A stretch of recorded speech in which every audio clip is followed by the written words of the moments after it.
I start building up my team based on their strengths and some of my weaknesses that will give me the flexibility to have the team and the family time that I want and the vision that I want. So as an advice for every web designer around there is like, yeah, to what Josh is saying, it is true.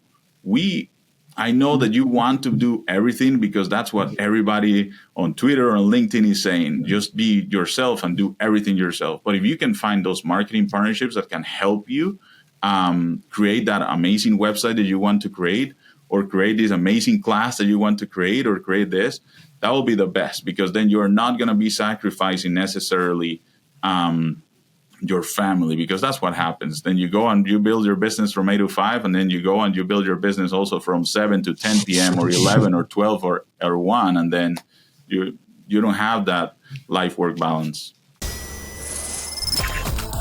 Welcome to the Web Design Business Podcast with your host, Josh Hall, helping you build a web design business that gives you freedom and a lifestyle you love.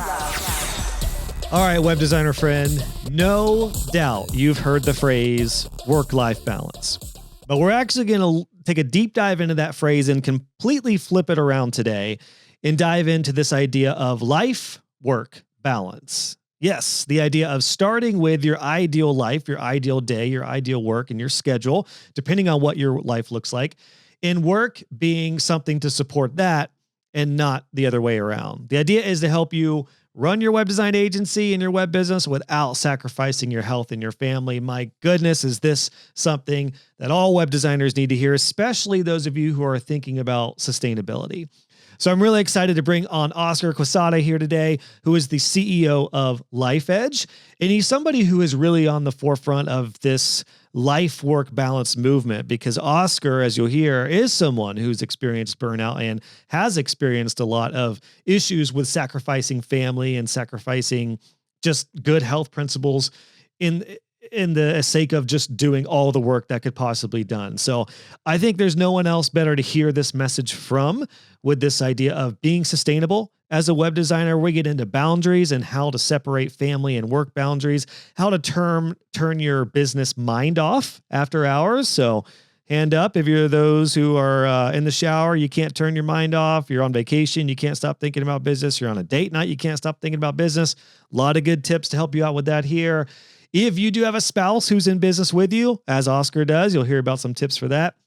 I also talk about in this one something that was been game-changing for me and my wife, which is to have a weekly practice of a look ahead on the week ahead. We generally do that Sunday night. So a lot of really good things here covered. They're going to help you with sustainability. And again, that life-work balance, not work-life balance.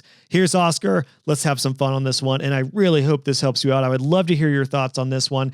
You can go to the show notes for this one at joshhall.co/344 to get all the resources that we talked about. Oscar actually has a free life-work balance checklist for you as well. That will be at the show notes for this one. You can also find it at lifedge.online/Josh, or if to go to the quick link, just go to joshhall.co/344. All right, here's Oscar. Let's talk life-work balance.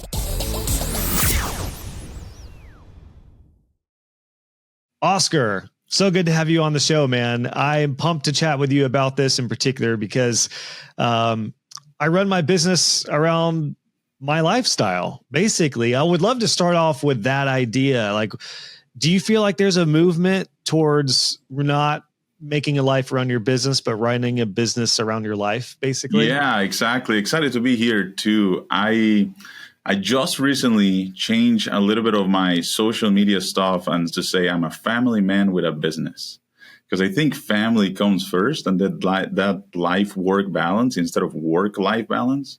And that is incredible when you start thinking about that and trying to understand, hey, what comes first? Yeah. Does it the business comes first, or is it a life comes first? Family comes first? So there is a lot to go with that. What a great point right out of the gate here, Oscar. Life-work balance. I have never heard it said like that. I think you're onto something there, though. That's genius. Yeah. To be honest, it's one of those things that I even have like to strike through in my life. Is like, hey, there's usually work and comes every day. You wake up and you do all these different things. But then you realize, hey, what is truly matters around here? I think what truly matters is life, it's family, is your devotion, is just trying to understand the biggest purpose that you are here for, yeah. And when I put work first, it doesn't truly go with my priorities. So I always now, and you're going to be able to see it right here and you listen to it, that it is, I'm going to start saying life-work balance. And that's probably the first change on all this. I love that, man. Let's dive into a little bit about where and why this is such a passion topic for you. I know your story is going to come into play here. So like my initial question for you is like, yeah, how and why did this become such an important thing for you? Was there an episode of Burnout? Was there issues with personal life and work life? Yeah. Well, why is this such a passion thing for you? Yeah. I remember when I was in fourth grade, my teacher asked me, hey, what do you want to do in life? And then I wrote it down and I put three things. I said, I want to be married, I want to have a family, and then I want to have a business. And those were my three things. By the age of 18, I created my first business. I owned my first business down in Costa Rica. By the age of 25, I already was married and still having that business. By the age of 30, well, 27 in that case, I have my first child. Now I have three. Well, what is interesting is that you start realizing, well, you're in your 30s and you already have everything done that you wanted in life. So there's the bigger purpose in all this. And I started realizing that definitely there has to be something. There has to be something else. So I started reading a lot of books. I started reading a lot of interesting things. But it wasn't until my father-in-law, of all, who would have said, hey, when you are marrying my daughter, have you ever think about what is your vision for your family? What is your vision for your life? Because I want you to answer that before you marry her. And that's when I understood, hey, family comes first. And then, of course, it usually goes up and down, as you know. Being a business owner and being an agency owner, you have your ups and downs all the time.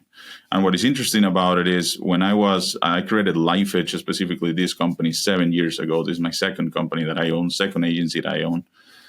What is interesting is that kind of like in the middle of it, just prior, in the middle of it, like 3 years ago, I started to work in a little bit longer.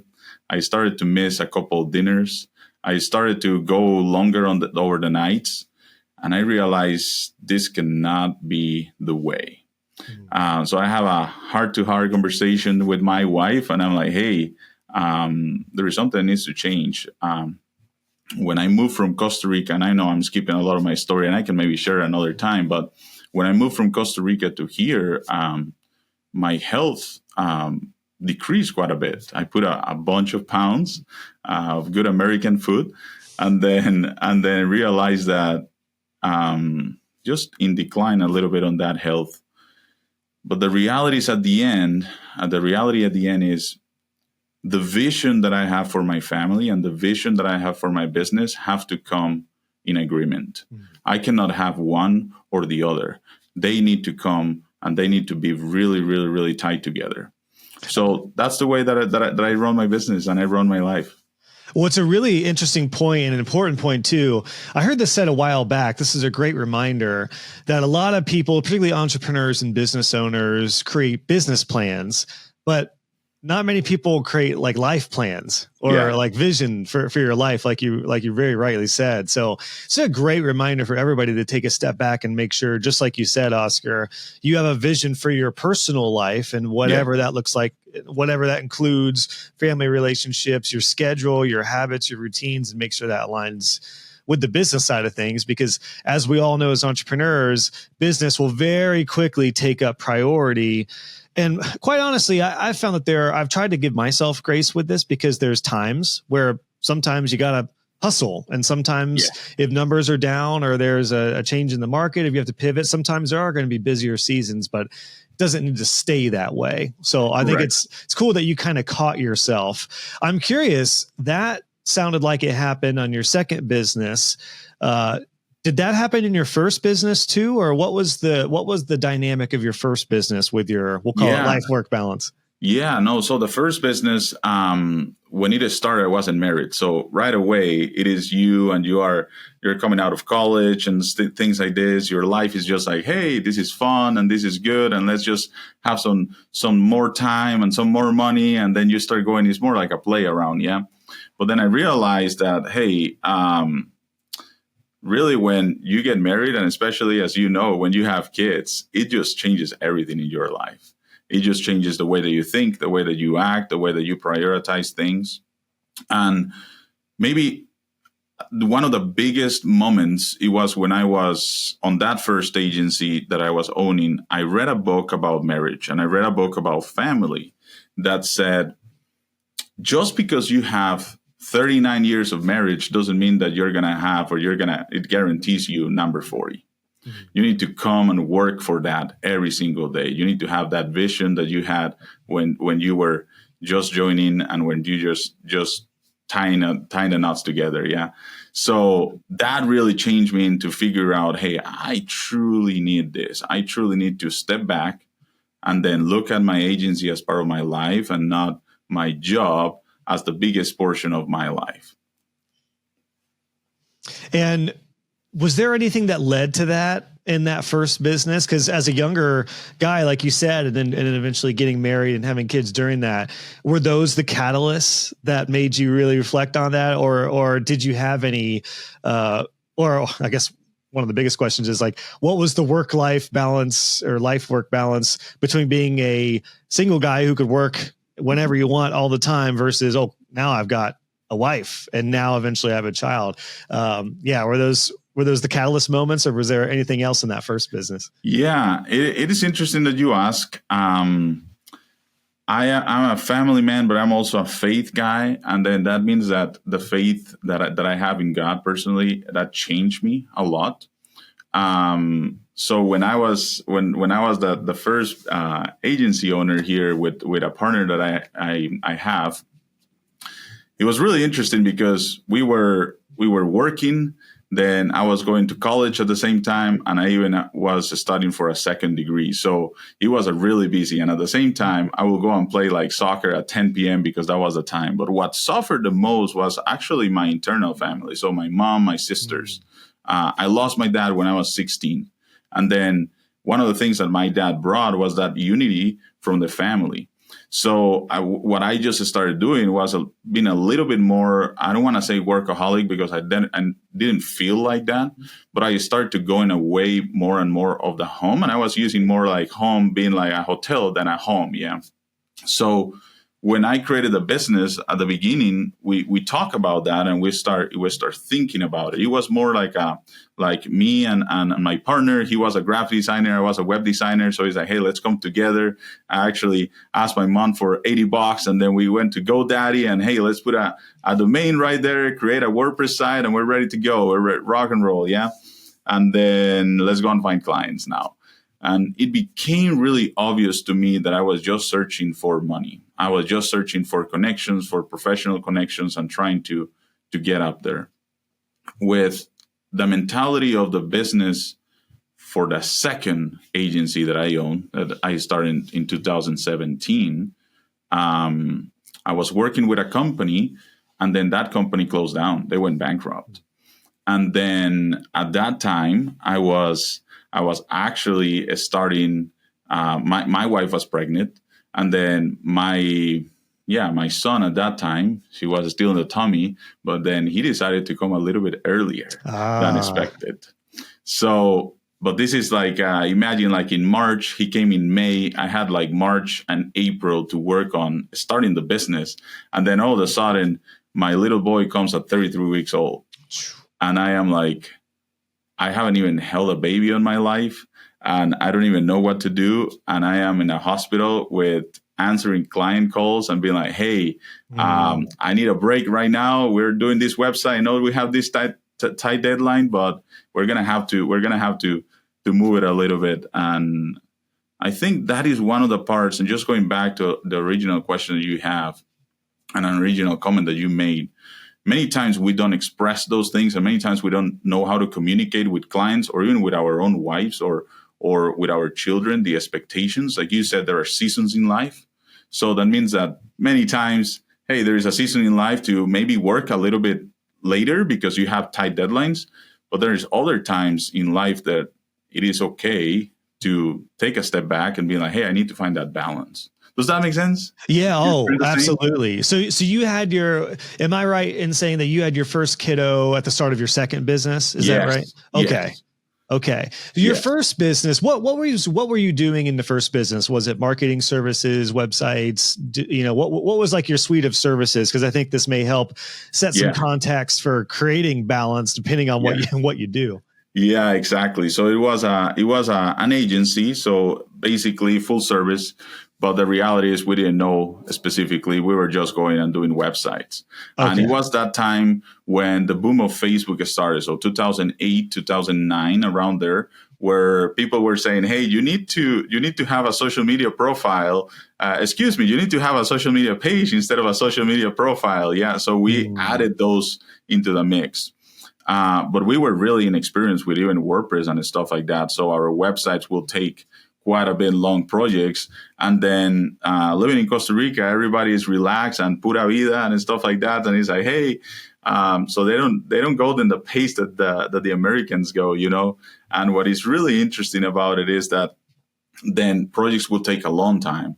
And then as me really being really friendly and even sometimes like people pleaser, I will work really hard during the night or something like that to try to make that tight deadline that we had the next day. But it is interesting, to your point, what you were saying. Well, the reason I asked that is because with this idea of casting a vision for your business around the vision for your life, I would recommend, I think probably what we would both agree on is like, let's start with the vision for your life first. And just, even if you're not ready to, or can't do that yet, what would it look like if you could have a successful life vision for you around your work schedule, your habits, your family, your routine? And then let's transition to the business, because that will dictate everything you do in your business. Like I do worry about, as much as I'm excited about the landscape of web design today with the different things you can do around websites, I'm very hesitant for people who do full stack, full service digital marketing services and a lot of different things, and SEO and videography and photography and web design and everything else, because that is a lot. And it is a lot. It's enough just to keep up with web design and like one or two ancillary services. That's really where I would recommend stopping for most life work balances.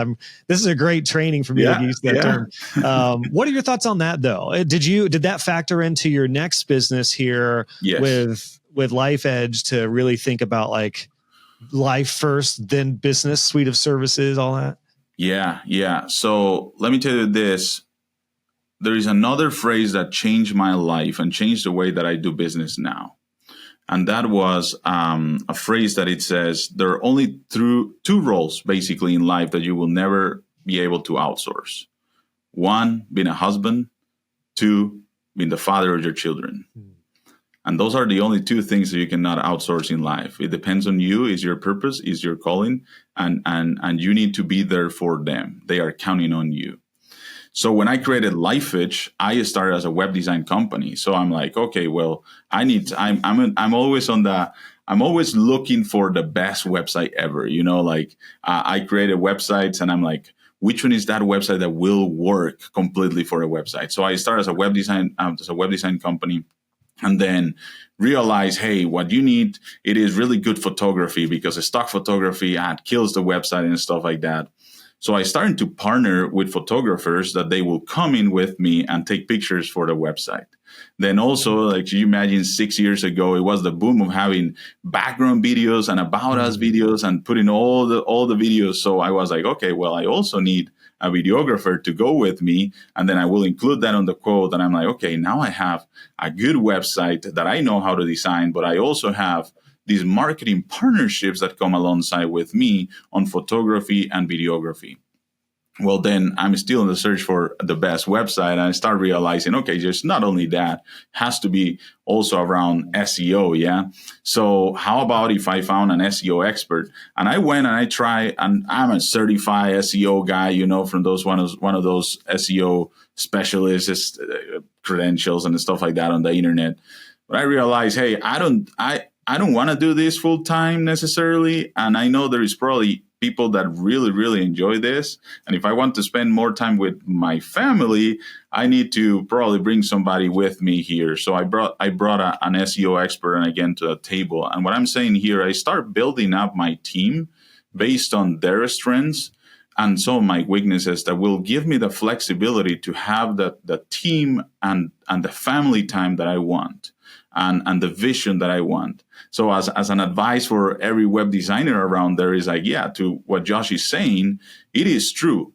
I know that you want to do everything because that's what everybody on Twitter or on LinkedIn is saying. Just be yourself and do everything yourself. But if you can find those marketing partnerships that can help you create that amazing website that you want to create, or create this amazing class that you want to create, or create this, that will be the best, because then you're not going to be sacrificing necessarily your family, because that's what happens. Then you go and you build your business from 8 to 5, and then you go and you build your business also from 7 to 10 p.m. or 11 or 12 or 1, and then you don't have that life-work balance. You shared a great quote with me, Oscar. I'm going to share one with you in return. This is something I talk about I have a scaling course right down your alley, like preaching to the choir, which is the only reward for doing everything in your business is burnout. Ooh. And it's from a book called Free Time, which I highly recommend everyone check out, particularly based off of this conversation by Jenny Blake. And that quote, I read that in a time where I'm more reflecting on the truth of that quote, where like you said, especially when you're a freelancer and a solopreneur, I think it's okay to try a lot of things. And honestly, you should you can theorize all you want, but until you actually do something and actually get your work boots on and do something, you're not going to quite know how you feel about it, if you enjoy it, if it's good for your suite of services. So I think it's good to a lot of experiment, especially if you have the time when you're younger or single or whatever your season of life is. Yeah. But you do have to catch yourself, because like you said, if you don't have a vision for your life, it is just all going to add up and compile. And the next thing you know, you're burned out. And I would love to hear from you, whether it's anything that has happened in your past, or whether it's, I'm sure you've had agency owner friends and colleagues you've seen burnout. What does burnout look like? I've really been interested in this question, hearing what others say, because I have an idea of what it looks like, and real world experience and just friends I've seen go through. But to you, Oscar, what does burnout look like? Yeah, burnout means having to check my phone when I get home because I miss emails, and I believe that they cannot wait, and I need to answer them. Burnout to me means when I'm going to bed, I'm thinking more about work than talking to my wife. Burnout to me means when you just have this huge to-do list, realizing that there are so many different roles that maybe you can outsource, or you can bring people to help you, and then you don't get anything done. Burnout means missing deadlines with clients. That is so important to make sure that you have them right. Burnout means truly not being involved in your family's activities, in your kids' activities. Reality, it is that if you are not mentally right where you are, and being active where you are, and being present where you are, like if right now, if I will be opening my email and opening my cell phone and don't be present, you will never truly enjoy the moment. There will never be a moment like this again. And it will happen with your clients. It will happen with creating this website, but it will happen also with your family. If you are missing those family moments, those opportunities in life with friends outside of it, and you are just worry about work stuff, then we have a problem, and we have a bigger problem. So yeah, burnout, to be honest, it's tough. And I remember you posted this a couple maybe weeks ago, that it was the admin bar survey. And one of the last questions, it was like, what is the most common struggle that freelancers and agency owners have? And 33%, I believe it was, they mentioned it is the work-life balance. That idea of, I don't know how to handle work and life. Or turn it off, I imagine. Yeah, turn it off. So they are all burnout. They're like, hey, I can't anymore. Hey, I can't. And I think what's interesting about that, it does seem like the constant hum of the business in your back of your mind. I don't know if it's possible to completely turn it off for any entrepreneur or business owner. Like I just don't know. I would love to say I've mastered that, but I haven't. I think about it all the time, constantly, but it's not at the point where I can't focus on other things. And it's also tricky too when you love something and things are going well, because that's like the most exciting thing. Like the most exciting thing to me is not like talking to my neighbors about small talk now. Like I would so much rather hang out in my community and talk and seeing people's businesses explode. So at the same time, it's like, even when business is going well, it's equally important to just have a habit of like turning things off. But to your point, those little things add up to lead to burnout, which could be, like what you talked about are kind of the symptoms of burnout, but then like the result of burnout could be complete and utter exhaustion, irritability, or stopping, or just like completely piecing out. I mean, how many creators and entrepreneurs have we seen over the years? You've been at it for a while too, that are just completely gone. They're like, I'm done. I'm not even touching this stuff anymore, because it can be extremely all encompassing. So those are a lot of important points. Even like I said, the little hum that I always feel in the back of my mind.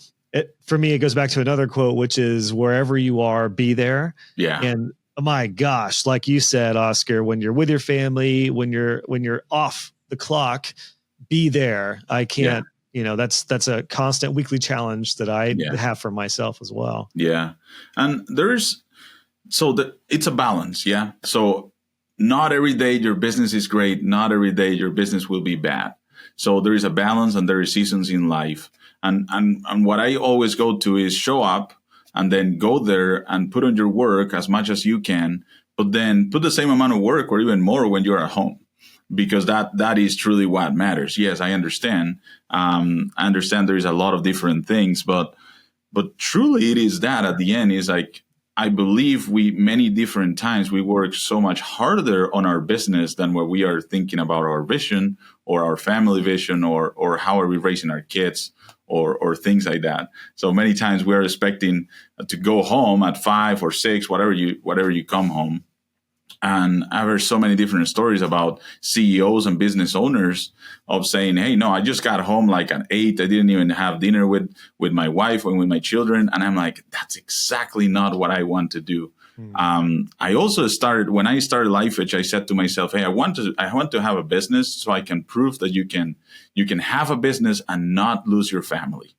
Because when you see all the millionaires and billionaires in the 10 list, in the top 10 list and things like that, you argue, where are their families? Where is the relation with their family? And where is their wife? Oh, this happened, or this happened, or this happened. I didn't want that. I wanted that balance, and I wanted that success also on my personal life, like that. The other interesting thing and factor here, Josh, is that I work with my wife. Oh, I didn't know that. Okay. So when you are talking about, hey, how can you turn off that? It's a whole different dynamic there. There is a whole different dynamic that goes into it, because before we used to, hey, let's share about what is happening in your life and what is happening in my life. And then he's like, now we are all together. Yeah. Hey, did you read that email? Hey, do you see this? So we became really intentional that when we're with our kids, we need to talk about family stuff, not about business stuff. When we are with our kids, we turn off our computers, we put them out, we put our cell phones away. And when we are just us, then we can talk maybe about some of those things. But the other thing that we did that I thought it was really important, and maybe this is an advice for you or something like that, for you that are a listener currently, is we put actually a scheduled meeting on our calendar to talk about vision of our lives. So basically on Fridays at 11:45, because we're taking business hours to do our thing, and that's the pleasure of working with my wife in the business and in business hours, we talk about the family. Hey, how is the family doing? And then we have a scheduled time to talk about the business too. But we are scheduling that so like, oh, I have this conversation later on that I can go and talk about that. We have a little bit of an agenda too. It sounds really, really robust, but it's really informal, to be honest. But we are intentional about that. That's the word that makes sense. That's intentional is a great word for that. Even if it's like my wife and I started doing this year, which is on Sunday nights, we'll just because she's a stay-at-home mom. We have 3 kiddos. It's wild, going on. They're all currently. My one daughter's going to start some preschool outside of the home this fall. So it's going to be our first time where not all 3 kids are in the house every day, all the time. But because of that, it's very hard to have that intentional time unless it is during work hours or it's like 11 o'clock at night when the kids are finally all down. You're like, the last thing I want to do is like map out our life balance. I just want to I'm just done. So what we started doing, in short, is Sunday evenings, even if it's later, we just look at the week ahead. And for her, just to know what calls I have, what I'm planning on doing, what type of week it's going to be. Is it going to be a busier week? Is it going to be more of a hustly week? Or is it going to be a pretty chill week where I've got a few calls, but we could go to the zoo on a Wednesday? We're doing that next week. Like I'm planning on taking a day just middle of the week to go to the zoo. So that type of just weekly intentional time, and ours is super informal. I literally just pull up my calendar on the phone and say, all right, Monday's clear, but planning on getting this done. Tuesday, a couple calls. We just do that. And for her, it just makes planning the week ahead so much better. Communication's better. Both of us, I think, like a lot of parentpreneurs especially, need to have some structure and almost like a goal to reach by the end of like almost like a regimented type of approach. So that's what worked for us. So I love that. I love to hear that, in a similar way, you guys are doing something. Yeah. Like so one of the questions that I asked my wife to understand, hey, where can I end and finish? I told her, when do you need me home? So I know that you're with the kids and sometimes they go to school, sometimes not. And it's like, okay, when do you need me at home? At what time? At what time do you know that, hey, father needs to be there because everything is going crazy. Yeah. And then she said, hey, I want you to have dinner with us. And that means to me is at 4:30, I want you to be home. And I want you to be home and be ready to be with them because I am done. And I love her. And if you are a parent, you understand that feeling. So hopefully it doesn't sound that hard. Yeah, I love my kids to death, but sometimes I can't wait for Monday mornings after the weekends because I usually it's 24/7. It is exhausting. Yeah. Yeah. So I asked that question to her and then she told me that. And I'm like, okay, so what do I need to do in my business side to understand this? Well, I don't start meetings after 3:30 because I know I know myself and I know that I will go longer if I wanted to. So I don't do that. So I have a scheduled times to go into it. So you're being intentional to work alongside your wife, alongside the person that you love and the person that you're trying to balance this with. And then you are being just present with your family when you are most needed. And that's the reality of it. What I do with my wife is on Fridays, we go and we ask 3 quick questions. Hey, what's going well? What's not going well? And what do we need to work on? And what's going well with our kids? What's going well with our marriage? What's going well with the business? What's going well with our friends? And then what is not going well? And it's just really simple and easy, but it's just so intentional. And communication is the thing that we need to always improve on. Yeah. Is the little Friday intentional time you guys have, is that for both business and personal, those questions? Like, do you have, 10 minutes for personal stuff and 10 minutes for business stuff? Or is sometimes it just personal? How does that work for you guys without those lines blurring between business and personal stuff? Yeah. Yeah. And I wish it would be like strict and be like, okay, we're going to talk about this, but things happen and stuff like that. I will say it's 80% family and then 20% business. If we need to catch up, we do the business part at the end. But most of the time we do that.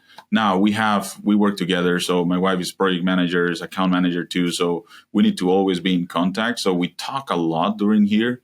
But then at the same time, when it's family time, there is that intentional time to be there. But like I said, I wish it would be like a strict and be like, oh, okay, just this, and have another meeting for that. It doesn't happen that way.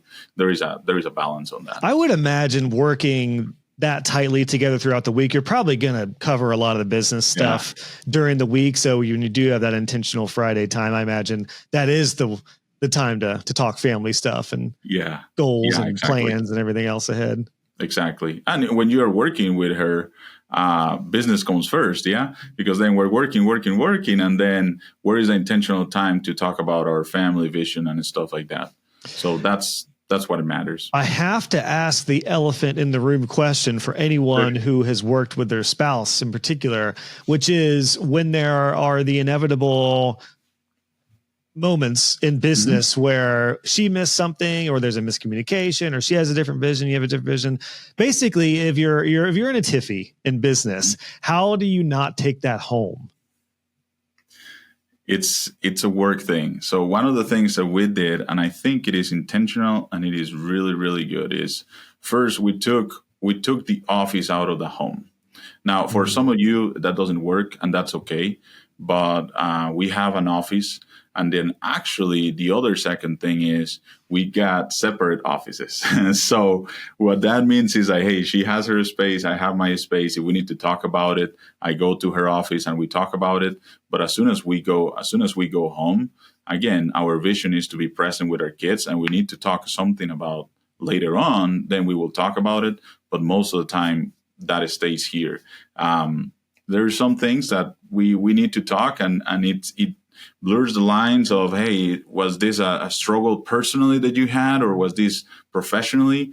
But after all, my wife is also a team member, and as a team member that is here on the business, I need to treat her equally, and I also need to treat her with the great leadership skills that I have been given. And he's like, okay, let's walk through all this, and let's make sure that you don't have to take this. This is maybe something that happened here. We don't have to take it home. That's very wise advice and counsel to literally, if you can, take your office out of the home, because that is I imagine that is where those lines literally blur together. I think everyone, especially who were not used to working from home when COVID happened, everyone realized, and I think had more respect for people who worked from home to be able to turn things off, even if you're working on the kitchen table or a guest room or something. So that's very, very wise counsel, especially when there's a marriage dynamic and a business partner. I know like partner is the cool new term for marriages, but let's be very clear. There's a difference between a business partnership and a marriage partnership. Yeah. The other thing I want to offer is that we understood our roles. And when I'm saying this, take it with a grain of salt, and we can argue all this that we want and stuff like that. But I told her, Tara is my wife's name. And I told her, hey, you are the CEO of our house. So I want you to be the CEO of our house. Roles, responsibilities, all the fun stuff. I need you to manage that. And then I will be the CEO of the business. And the reason, and she also wanted that. So the reason we did that is to understand where our roles and who has the final authority or decision. And of course, it's not, when it's families, it's so much more difficult. She will say it's a co-relationship right there. But as you probably know, when there are partners on business, it gets really tough. And then what that means is like there cannot be two CEOs making decisions. There has to be a final authority on it. So that's kind of like also how we define our lines a little bit more, and how we handle the marriage in that situation. There's so many parallels as we're diving into this even further and kind of peeling back the onion of life-work balance between business and just life in general. That idea of roles, reminds me of like what I have in my scaling course, which is a role chart for your business. And the same is true for a household. Like there does need to be kind of a role chart, not based off of hierarchy of like who's in charge, but there are just different roles that need done in the house. Like there are meals that need to be made, just, like chores that need to happen. There are just things that need to be done to keep a household going. So we kind of have that same thing, Oscar, where like we have these like buckets, and we each kind of have our roles defined now to where like it's funny. We were just talking about this last night because we look like kind of a 50s family to where she loves being a stay-at-home mom and a homemaker. That's literally like, she's just not a career person. And that was kind of one thing that attracted that for me to her, especially when I started my business. Cause I was kind of like, not have any sort of like power thing, but I was like, I want to focus on the business and to be able to be present with family when I'm not working. And that puts a lot more pressure on my shoulders because everything is up to me. But at the same time, when my wife, when we talked about it, she realized like she's going to try to do as much as she can. That way, when I'm not working, I can be present. Yeah. And we kind of all have our own little roles, which has worked out really well. Like she does most of the cooking now. I can cook, but she's just better and she's enjoying doing it. But I have like my set of chores. Like I do all the lawn work. I do all the sweeping in the house. I do the mopping of the floor. That's something I don't mind doing. Like we kind of have our roles defined, literally like, pretty technically, and we got it going pretty well now. So, that's the thing. So writing clarifies thought. And many different times when I'm saying, hey, do you have a vision or do you have a role chart, like you were saying, and things like that, maybe they're in your mind, but when you put them on paper, they become a little bit more real. And then all of a sudden, then you get some clarity. Oh, okay, well, I need to do this these days. So I need to be intentional and put it on maybe on my calendar to do this. And the same thing happens with my wife specifically too. And one of the things that I started doing, and I would love your thoughts on this, is I have a to-do list. So I have my project management tool. It has a to-do list. You go from 1 to 10. But I started categorizing those to-do lists based on the roles that I play on the business and also on the family. So, for example, follow up with this client. Well, that is because I play the sales role, the salesperson role on the business. Decide if this is the project management tool I want to use next year.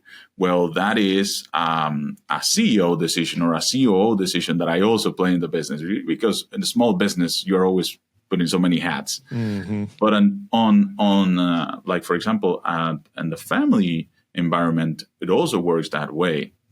So I'm a husband, I have to do these kind of things, but I'm also called to be the father, and then I need to do these things and have dates intentionally with my kids and stuff like that, and have dates and plan dates. So I started working on my to-do list, and that is where I actually mix both of them. So my to-do list, I have both things together so I can prioritize from what it needs to be done today.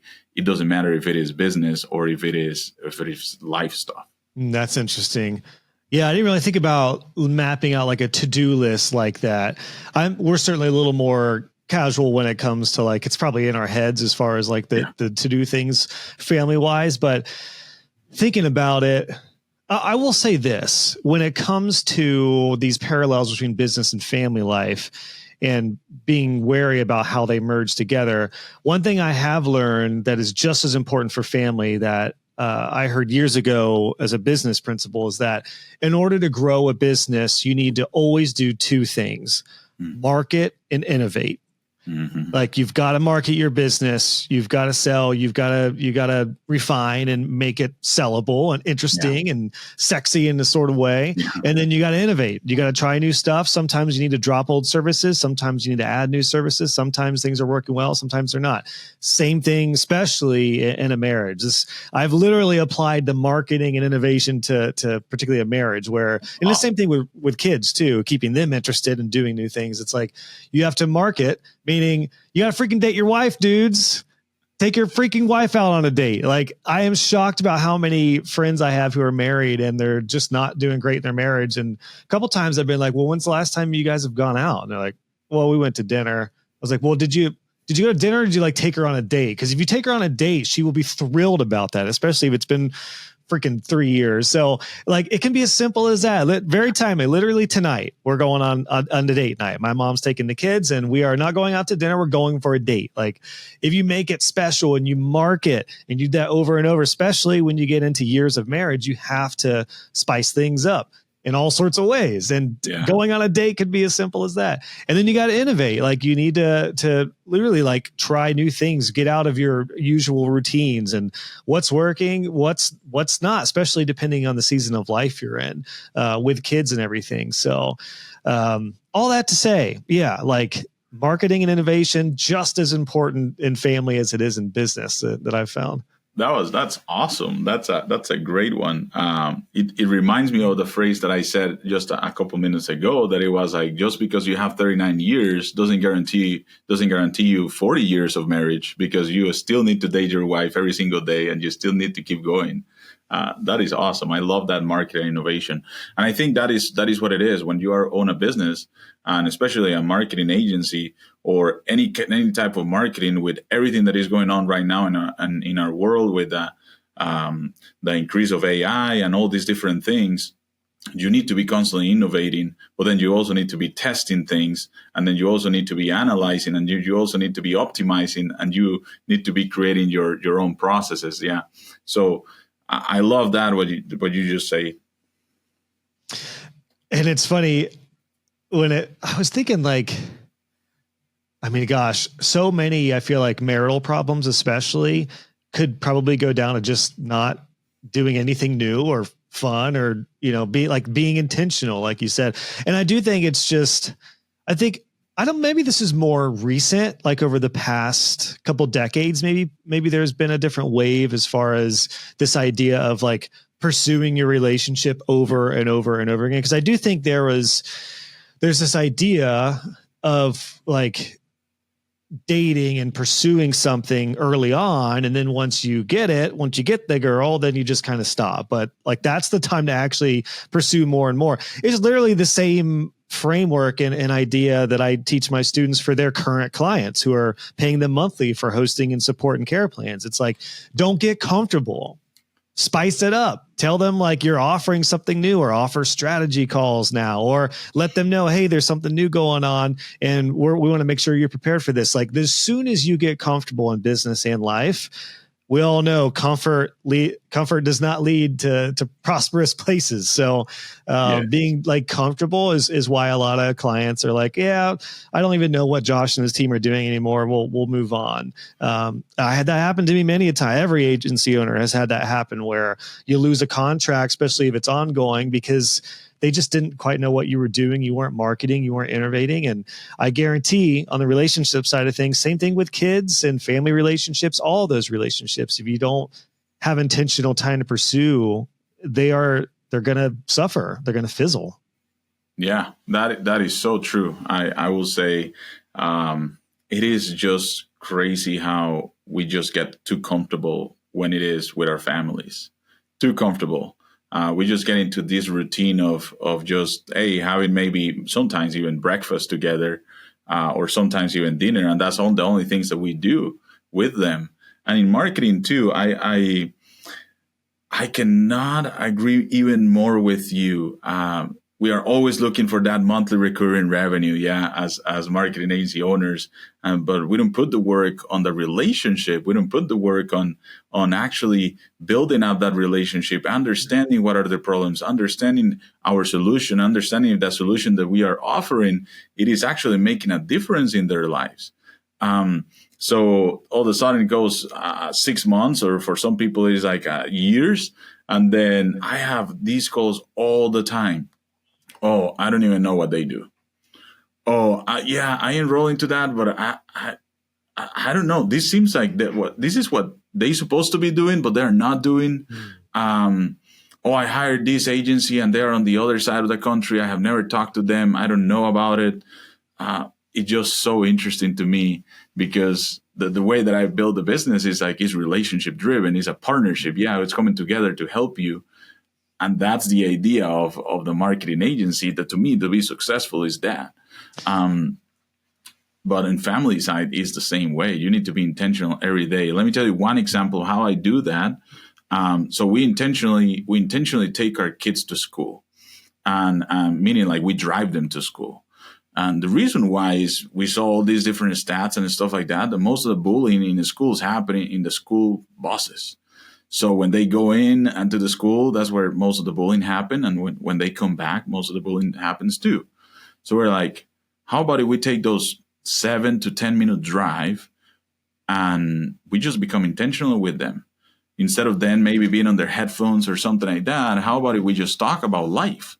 We just talk about, hey, do you have any questions? We just talk about that. When you start thinking about that compound interest of 10 minutes every single day for 100, 150 days that they go to school, well, the result is amazing. And the same thing is happening in marketing. If you are showing up 10 minutes or 5 minutes or writing an email to them to understand their story, the compound interest on that relationship becomes even more. Then it's going to be more difficult for them to say, hey, they are not doing everything.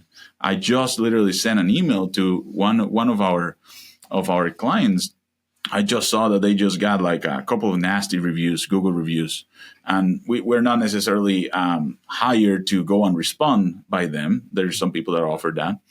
But I just sent him an email and he's like, hey, I know that our meeting is coming. It's probably in the next 2 weeks and it's already scheduled. But here is a blog post that we just wrote for you to answer these things. I didn't have to do that.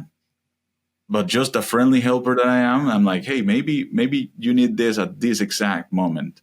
And it took me 2 minutes. And then I'm hoping for the response. I haven't opened my email yet, but it's like, hey, they're going to love it. I imagine they're going to love it because that would be exactly like what we needed. Yeah. Absolutely. Give them something that takes some weight off their shoulders and is like a professional. Maybe you could even say like, we see this, it's a common thing. So here's something that has helped other people.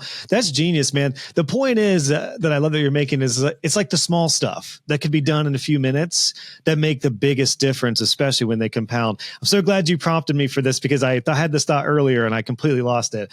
But one thing that I've been doing over the past year or so with the idea of like chores and just little tasks around the house is I try my best to unload the dishwasher in the mornings. We run it at night and in the morning. That way, when my wife gets going on stuff, when she's got the kids, she doesn't have to do the dishes too. And she's told me multiple times that like of all the rugged sexiness that I exude, that is the sexiest thing that I do day to day is I just unload the dishwasher. And she looks at that and she's like, my man did that. Like that simple little thing, it really has made like the biggest difference day to day. So that's awesome because the small things in life build up. And that's what it is, to be honest. It is that like you just start building up if it's minutes or if it's a small things and they build up to be huge. That's business too. I think there is a phrase, it is from Rory Baden that he says, success is never owned. It is rented and the rent is due every day.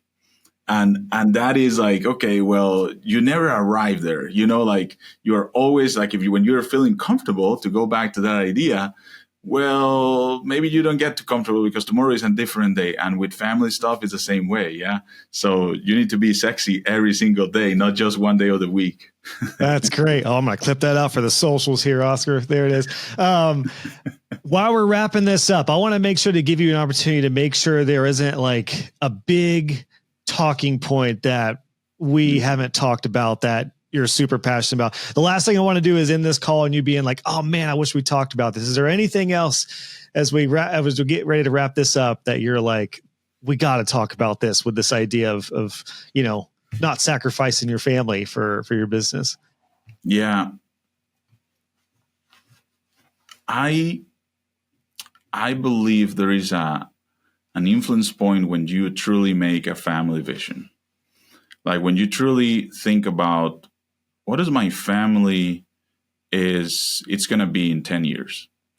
I read once on those, maybe probably all of us fathers maybe listening have received this Facebook ad that it says you only have 18 summers with your boy, with your kid.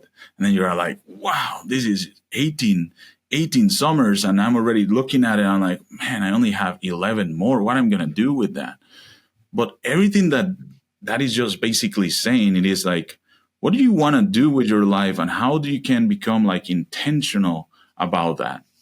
So when my wife and I created our family vision, it was truly an understanding of, okay, that life is more than just money. Life is more just than maybe even have kids.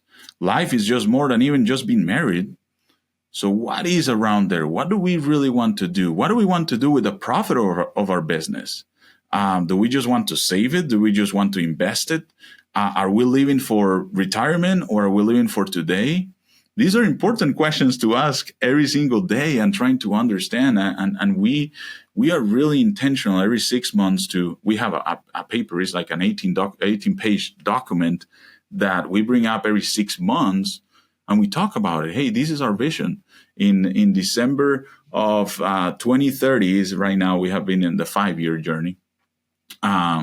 We want to do this, and this is how we're feeling, and this is what we are vision casting. Because when you write those things and when you are thinking about that every single day, it becomes more clear to you the steps that you need to make on your own personal life, with your family, and then with your business. It is that simple.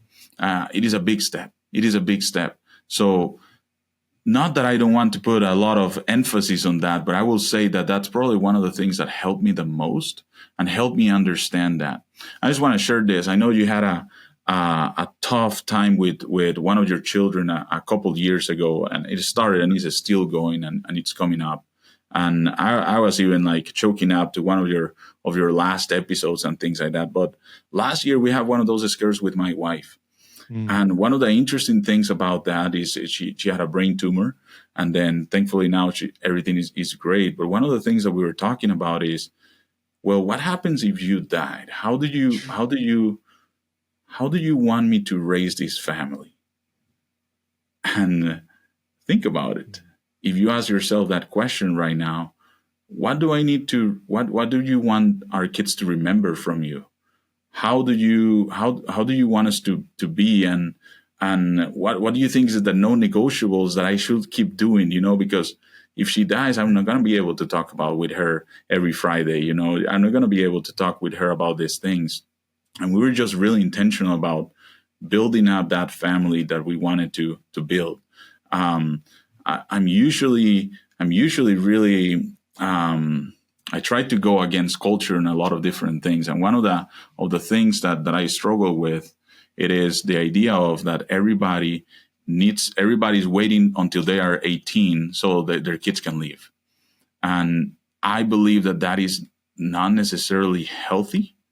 And I think that I want my kids to come back and have their mom and dad as their friends, and have their siblings that they want to spend time with, and that they have, and that they want to come back and hang out with us. Because life is not over after they turn 18. Life is just starting for them, and I want to be beside them. So I'm trying to do all these as different steps right now. Who knows? Maybe I will watch this 15 years from now and like, oh my goodness, I got it so wrong. Or maybe I will be like proud of myself and be like, hey, I did what I had to. I think it'll be that one. Yeah. Hopefully that's my hope. Wow. Maybe episode, who knows what number. Maybe we'll be back here again. Episode 3000 and 500 or something. Yep. That is awesome. Yeah. Well, I'm so glad to hear your wife is doing good after all that. Yeah. That's super scary. And it is interesting, those big when life happens, whether it's a child or whether it's a spouse or whatever, even parents, whatever, it kind of centers everything, doesn't it? It's like, this email, this bad customer reviewed isn't a big deal right now. Like they really kind of, it's the word I'm looking for, kind of recalibrates. Yeah. Kind of recalibrates everything. So, hopefully that will translate. I'm sure already it has to how you guys are planning the future and making the most of every single one of those moments, man. So thank you for sharing that. Thank you for really dishing out some incredible stuff here, Oscar. This has been really fun. We don't have too many conversations like this. And it's so important because as much as I love helping people with business and revenue and mindset, if your family life is in turmoil, it's going to be really hard to build a successful business. So, man, focus on this stuff and the rest of it does get easier. Some practical tips I know you have for us. You got a free checklist. Where can listeners go to nab that up? I'm going to sign up for it right now as we're talking. Yeah. So you want to go to my company's website. So it's lifedge.online, and then you just go / and then you go Josh. that will be the best. So lifedge.online/Josh. You'll be able to find a life work balance checklist I put for you guys, listeners. And I just want to say, I put my heart into it. I think that there's a lot of secrets and tips and tricks around there that make a difference, that can make a difference in your life. It talks a little bit about some of the things that we talk here, but it goes a little bit deeper, because at the end, I think there is a little bit of a checklist, of a to-do list on these things that you need to work on your own personal life too, and also on the business, to make sure you have that balance. So take a look at it. I just signed up for it. This is great, man. This is great. It's a great checklist. I'll just give some teasers. And it is checklist format too, after a lot of the good stuff that you dished out, between setting clear goals, boundaries, vision, delegation, health, quality time, expectations, financial management, achievements. Yeah, there's a lot of great stuff here, man. So definitely everyone go nab that up, even just to print this out. And almost, I would probably just challenge everyone to rate yourself. Where are you on all this? Knowing that no one's going to be 100, and see when maybe there's some glaring areas that you could use some work on. I'm looking at this and thinking yep. Oh, financial management. That's kind of our big thing right now. We're not great with budgeters or even planning for the future necessarily. So that's the one that's glaring to me. So everyone go to LifeEdge. It's only one E, lifedge.online/Josh. Of course, we'll have that linked in the show notes. But yeah, Oscar, man, thank you for your time. I've really enjoyed this chat. And I think it's going to be one we're going to be referencing back to a lot, because it's super important. And I can't wait to hear how this helps some people, man. I mean, everyone who are parents and who have families and running a business, this is going to hit home. But I'm hoping too, folks who are not yet in that position of having families yet, they remember this one and being like, I need to go listen to Josh and Oscar again, because yeah, you can prepare. You can always be prepared and try to be prepared. Yes, and feel free to reach out. Feel free to email me. I love relationships. I love friendships too. And on the marketing side, you need to have friendships, and I will love those. So if you have any other thoughts about this, if you think that we should add something to this checklist, let me know. You can look up for me on LinkedIn or whatever it is that you guys can find me. But yeah, it reminds you that life is not about money. Your family is more important than your business revenue, the clients you serve, or the outstanding work that you do. Yeah. But you know what I have to say, when we were just last final thought on that, we were talking more recently about how we want to continue to be the family and the parents who have a pool and have fun stuff for kids to do and want to come back home and have a big house. We have a pretty big house now, and we're the hosters of the family, which is exhausting sometimes. But I will say that's changed my goals for the business too, is I want to be able to afford a house like this and afford a pool eventually, and maybe get a boat to be able to especially when the kids are older and they want to do fun stuff in the summer, go on the boat and have fun and be able to go on family trips and make experiences. So that's also one cool thing about business too, is it's if you're thinking about growing revenue and profit, and it's not out of greedy capitalism, but it's about the lifestyle you want to have, if that's a lifestyle you want to have. So I'm really thinking through that as well. Again, with the idea of life first, and then what does the business need to do to support what we want to do as a family? Oh, that's another topic for sure. So we also host 30 people every Sunday. Wow. For lunch, because that's my wife is one of 9. So all the family comes together all the time and we host it. But that is one of the things that we talk about all the time, is hey, our business needs to actually make sense as a means to an end to something that we want. So it makes total sense to think about it and to do it and to be growing your business as much as you can, so you can afford that lifestyle that maybe you want, or maybe you can even donate more, or maybe you can even share more, whatever it is that you want and you have in your heart. That's another part of it. Heck yeah, dude. All right, Oscar. Thanks for the time, man. This has been great. Yeah, we'll definitely have a round 2. We got plenty to talk about. Thank you so much.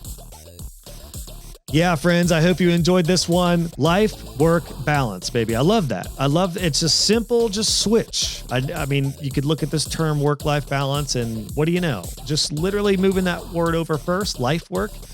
makes a complete difference to how you think about your week and your time as an entrepreneur for sustainability. I think we're seeing so many people burn out now that web design has been growing and the industry of web design has been cooking for a couple decades. Now we're really starting to see what burnout looks like. So I really hope this framework helps you. I would love to hear your thoughts. I know Oscar would as well. So go to joshhall.co/344 to leave us a comment, share a takeaway from this one.